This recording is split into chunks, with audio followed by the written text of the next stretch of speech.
Hey, good afternoon. This is Brother Ed. Good to see you all for an honest conversation. For those who don't know me, my name is Ed Fields. I serve as Senior Advisor and Chief Strategist for the city of Birmingham. So I'm in my office right now, and all I really wanted to do today, and what I intend to do for the next 15 or 20 minutes or longer, depending on how well the conversation goes, is just to have a conversation with you. Ultimately, city government is fast moving, sometimes opaque space. And this administration, our mayor, and we've made a commitment to be more transparent, to demystify the space that we're in. I have a very, very unique role as chief strategist. And so I just want to share more about what I'm seeing, thinking, and feeling with you. All right. So I want to share some thoughts initially, and then I'm going to go to my computer and look at some comments, and then we'll just have a little dialogue. So listen, I have been reading lately. A couple months ago, I read this book by Simon Sinek called The Infinite Game. Do you know what an infinite game is? I want to start the conversation here because so much of what we deal with at the city of Birmingham is fluid, and we can't approach the challenges that we have in our community the same old way. So I thought I'd take a moment to just explain the concept and to give you an overview of this quick book. Simon Sinek, put it on your read list. It's called The Infinite Game. Infinite games are different than finite games. So let me just give you the quick outlay. When we are playing a game, typically a board game, any game where there's some defined rules, we should consider those finite games. Now, here's the deal. Simon Sinek didn't come up with this concept. This was born years before. So there's good research that you can find to support the thinking, the framework, the context. But this is important as we talk about strategy, the dynamics we're dealing with, even with COVID-19, and I'll get to that. But finite games, typically, there are known players. So if you know me, and many of you don't, but you're about to, I like to play bid whist. I like playing cards. And when you're playing cards, you know exactly who you're playing against. They're typically sitting right in front of you, or even on a computer, you can see a person's ID and you know their moves. But the reality is, or taking that a step further, there are fixed rules when playing cards or Monopoly or many, many other games. There are fixed rules, meaning that certain books you can't bid. There's certain things you just can't do. Fixed rules that the players know, all the known players. There are scores. Everybody knows you keep score the same way. We know when the game ends in a finite game, which sounds kind of silly, but can you imagine playing a game where there really is no end, or that the end looks different for different people, kind of like the game of life? Certain books. And then, of course, we know how to choose or identify the winners and losers in finite games. That's super important because right now we know who's winning and losing in certain spaces, but in other spaces we don't, because the reality is we are not playing a finite game when it comes to life and business and running government. It's an infinite game. There are unknown players. Many unknowns. There are no agreed upon rules. Now let me address that real quick. Come in. Agreed upon rules. Hey, how you doing? Oh, I'm sorry. That's all right. We're just having a little conversation. It's all Okay. good. We'll Okay. come right back for me. All right. So check this out. With no agreed upon rules, there are laws for sure, but rules to the game, depending on what the game is, can look different to different people, especially if you don't know who all the players are. Different ethos, different approaches, different ethics. Very, very interesting. And then what is winning? Let me ask you a question. Can you win the game of life? Can any of us really win in the game of life? Can we beat somebody else in the game of life? No, we can't. The reality is winning is actually pretty subjective in an infinite game. And that goes to the end. what is success really in this game of life, or even in terms of what we're doing. So just to take you back a couple of years, we ran a political race to be able to get into the governance role in government, but there really is no winning between cities as it relates to the game of governance. There are certain things that you could do better than others, certain resources some cities have over others, but winning probably looks like just being your absolute best, or as our mayor likes to say, the best version of yourself. So I wanted to start there because it frames a lot of my thinking for where we are in this very, very dynamic moment of crisis. Part of what I want to share with you all is just what I'm seeing, thinking, and feeling. So the first thing I'm feeling is concern. Concern for many of you, concern for our team, which include people here in the mayor's office, but also our first responders, and concern for myself for that matter. We are all in a place where we're facing everything that perhaps we haven't been willing to face directly. Mental health issues, resources. So many of us have lived in our margins, not just financially, but time-wise. So now all of a sudden, we're in a place where all of that gets recalibrated. And we have to rethink what game we're playing. So let me just share a little bit more about what we're doing here. And I'm going to speak specifically to COVID-19. So here's the deal. COVID-19. When we came into office, or when Mayor Woodfin got here, he brought a few of us along with him. He came with a very ambitious agenda. That agenda required us to push up against the inertia of the organization called the City of Birmingham. You know, some of our greatest challenges don't come from without, they come from within because of inertia.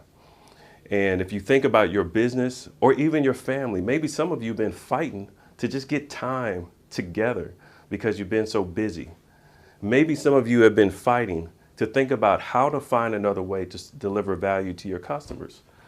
Well, we've had the same circumstance here at the City of Birmingham. And so we've been spending a lot of time rethinking how we do things from the ground up. And I got to tell you, as challenging and daunting as this situation has been, that has been one of the most challenging and I would say inspiring parts of what's happening right now. So we spent a lot of time thinking about how can we get better on the other side of this crisis? Like how? Where do we go from here? So I want to direct you all. I was doing a little research and remembered a resource that I think could be valuable for us all. So as you all are journaling, as you're taking your notes, taking pictures, trying to remember this moment, I want you to check out the Army's Center for Lessons Learned. The Center for Lessons Learned is literally the repository for every critical lesson learned strategically and tactically as it relates to military engagement, and probably more. So while we don't have that sort of repository here, I do want to say that we're thinking critically about how do we learn more about this moment. So there's a few lanes that we're thinking in. It's about data. We've been asking questions. 311, 911, 211, first responders. There's a lot of information that they're gathering out there in the field or in our offices, not just here at the city, but through our partners at the county and the health department and so many others. Asking for that data, pulling it together so we can see a dashboard of what's really happening.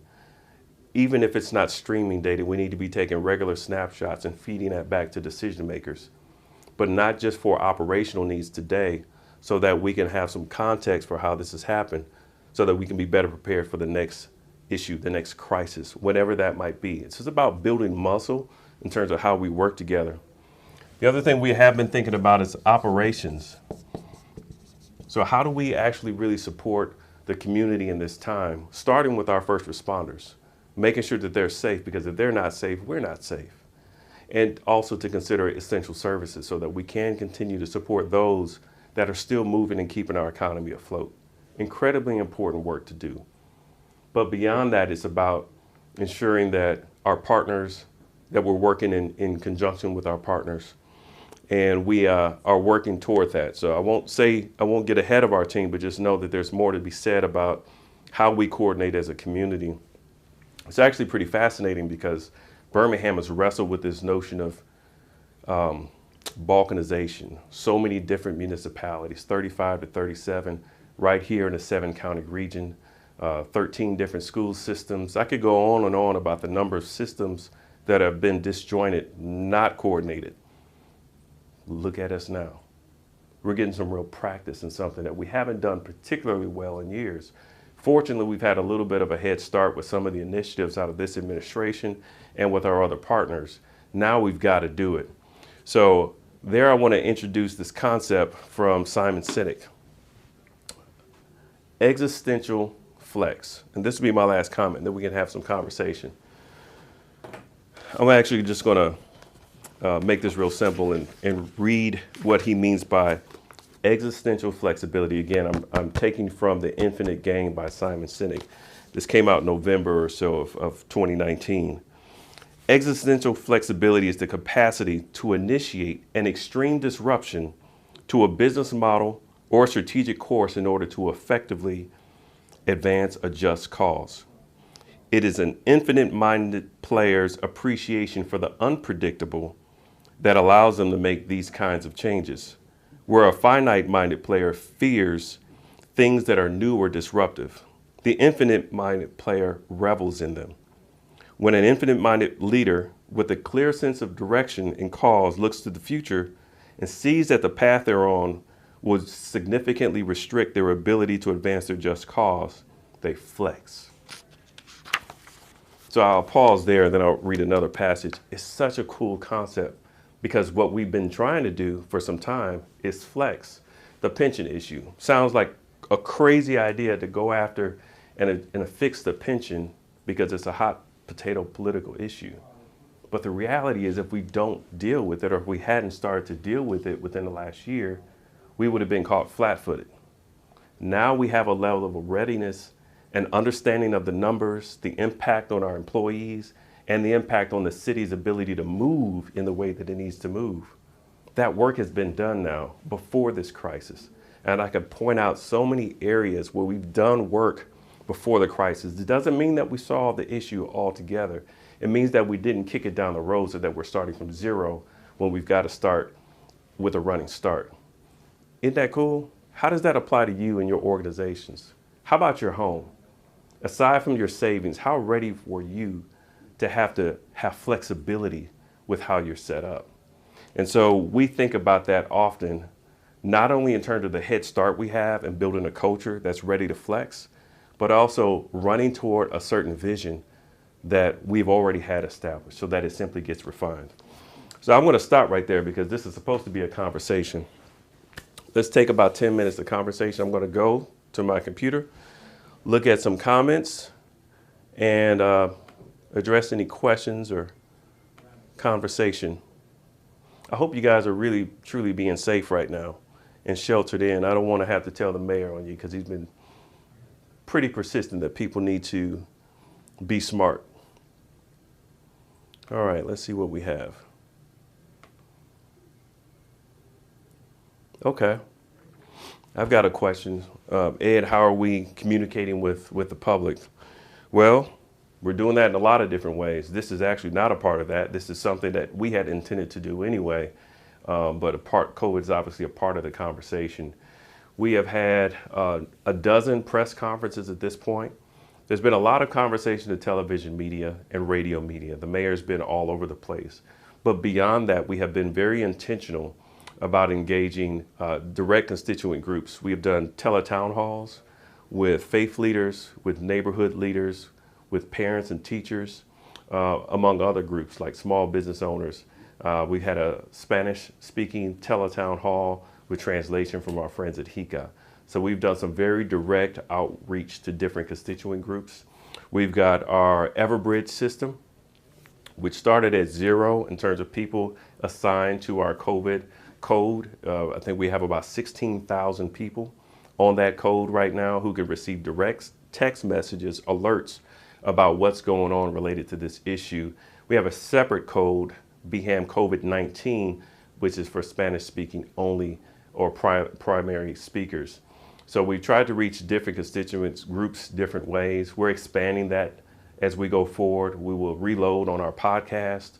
We will reload on some direct mail to folks who may not be plugged in on screens, whether it's TV or on their computer. So we've tried to be very diverse in our approach. Unfortunately, we can't do a lot of face-to-face engagement with people. And if you're curious, if I took you down this hall over the last 2 weeks, 3 weeks, you would see that it's literally the same people here all the time. We maintain our social distance in our offices. Part of that is just to protect each other.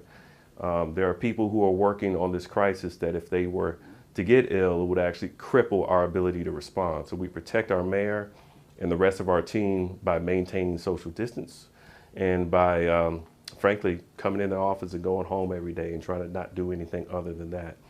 So there's a wide range of things that are happening here, and I can speak to as much as you want, but if I can say anything else about our team, it's just I'm so proud of them and really excited because we've been building this muscle for a couple of years now. It's been 2.5 years since we've been together for many of us, and that's truly mattered. So if you were sitting across from me right now, I would say that whatever you're doing right now that's positive, that's proactive, that's contributing to you, the regenerative source of power for you and your family, keep doing it. Because you may just be starting now, but at some point it's going to pay dividends for you in ways you cannot anticipate. There's certain conversations here we don't even have to have because we've had them already. And we can literally be clear-minded about the task at hand. It's so important to have good rituals, to have good communication, good ways to reconcile differences. And of course, that starts with a leader who moves in that way. So I want to see if there's another question or two, and then I'll step off. This is our first effort. And to be quite frank with you, we're figuring out how to continue to demystify what happens here in the mayor's office or what happens here in city government at large. You saying you see? Yeah, on YouTube we got one. Let me ask. Yeah, go ahead. Question is, what is the city doing to support small businesses during the difficult time? Yeah, so thank you. That gives us an opportunity to talk about BhamStrong. One of the major components of our response to this crisis has been the BhamStrong effort, which is largely inspired and led by much of our team at the City of Birmingham. Big shout out to our Innovation and Economic Opportunity team. They have been leading the way, but they brought with them and the mayor a group of civic and community leaders who formed a grassroots effort called BhamStrong. Go to BhamStrong.com and you'll see everything that's happening there related to small businesses. There's two major pillars of our effort. One is the fund that has been created. $1 million fund has been created to loan money to Birmingham-based businesses that's administered by a local firm, a local agency here.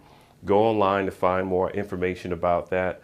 The application period is closed. I understand that there have been a significant number of people that have applied for that resource. Beyond that, there are other efforts happening through BhamStrong. The most recent thing that we've started to do, not just for small businesses, but for nonprofits, for people concerned about evictions, and for many others, is to start to deconstruct and explain what the CARES Act means for you. We have a series of videos that you can find on this YouTube channel, the City of Birmingham YouTube channel. You could also find that on all of our social media streams, Facebook, LinkedIn, Twitter, Instagram, they're all there. That's important because right now, the bulk of the resources are coming from the federal government, but it's in motion. So it's hard to really understand what's going on and when. We're trying to do a good job of simply aggregating what we know and then allowing our explainer-in-chief, our mayor, to explain what it means for you. And then we're pointing you to the direct resource so that you know, or so that you know how to ask better questions to the people that are in position to support you with the resource. So that's largely what we're doing. There are also a number of other activities that are starting to gel together. So if you really want to stay tuned, I encourage you to make sure you subscribe to all the social media channels of the city, including our newsletter. If you need that link, I'll make sure we post it, or give me your email address. I'll make sure you're added to the list. There's so many other things that could be said about this moment, y'all. But it's not just about this moment. There are other things that are happening. So I'll close with just a note about some of the other things that we're looking at, concerned about, and working on beyond our teams, our first responders in particular, our essential employees. We care so much for them, and so they remain a first priority for us in so many ways.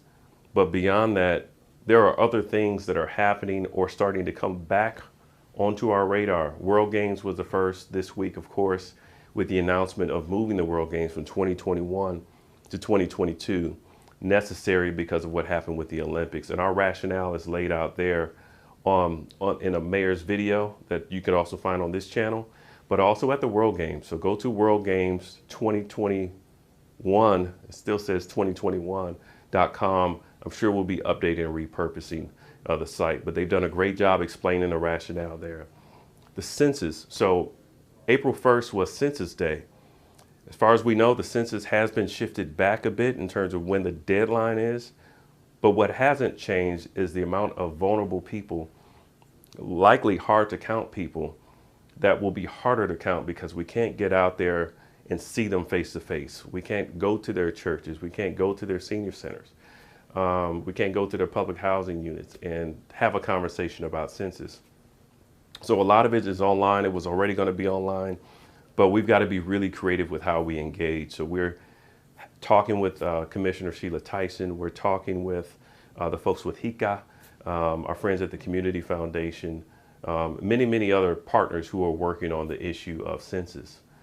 And there are several other issues that are specific to equity and civil liberties that we're very watchful of right now. We started out in an inequitable situation for many of our communities that we serve. This is Birmingham. We got a 30% poverty rate. And this is largely a community of color. That's not lost on us. We know what we started with, and we know what typically happens when we have crisis like this. So we have a team of people in our Social Justice and Racial Equity Division, as well as our Peace and Policy Office, who are being vigilant to find out what's going on with women, particularly in maternal health, where so many resources are being displaced. What's going on with our incarcerated folks, justice involved people who are now being impacted because some of them are being released. So what's going on with that space? There are, of course, the homeless community, which we've had so many conversations about, not just in Birmingham, but throughout the country. So we're working around the clock. We're following the mayor's lead. Thank y'all for joining us for this first honest conversation. Send me some feedback.